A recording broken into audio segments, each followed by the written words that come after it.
आज English grammar रे शिखिबा turn into indirect speech माने डायरेक्ट स्पीच को इनडायरेक्ट स्पीच रे परिणत करिबा। डायरेक्ट स्पीच रो एग्जांपल सेंटेंस टी हो मदर सेड टू निनी कमा इन्वर्टेड कमा भितर रहू वॉश योर हैंड्स इन्वर्टेड कमा cess full stop.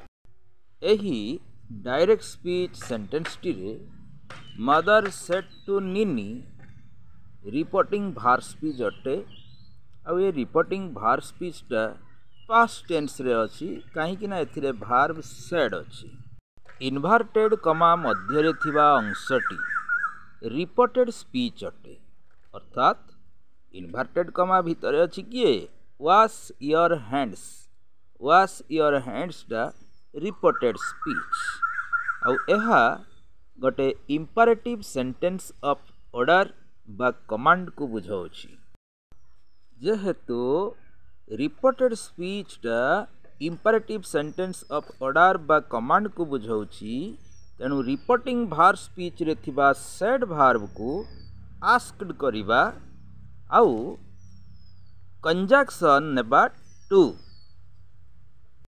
Indirect speech टी एमिति हबो mother asked Nini to wash her hands.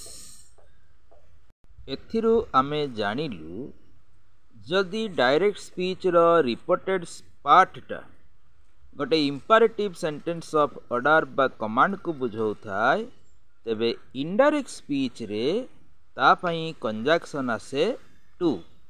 तापरे आपण माने देखंतु इनडायरेक्ट स्पीच रे wash her hands Aichi eighty हार काहा को बुझाउची ईयर टा हार हैला काहे कि डायरेक्ट स्पीच रो ईयर काहा को बुझाउची ना निनी को बुझाउची तेणु निनी को बुझेबा पई ईयर बदल रे आमे इनडायरेक्ट स्पीच रे हार व्यवहार करिछु।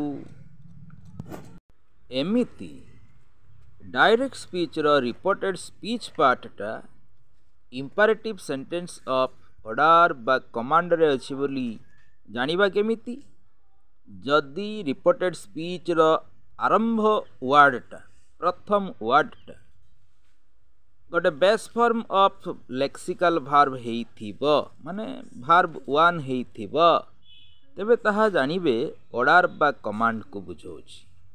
इंपरेटिव सेंस रे रहुछि ऑर्डर बा कमांड को बुझाउछि तेणु ताकू इनडायरेक्ट स्पीच करला बेले कंजक्शन टा टू नेबे।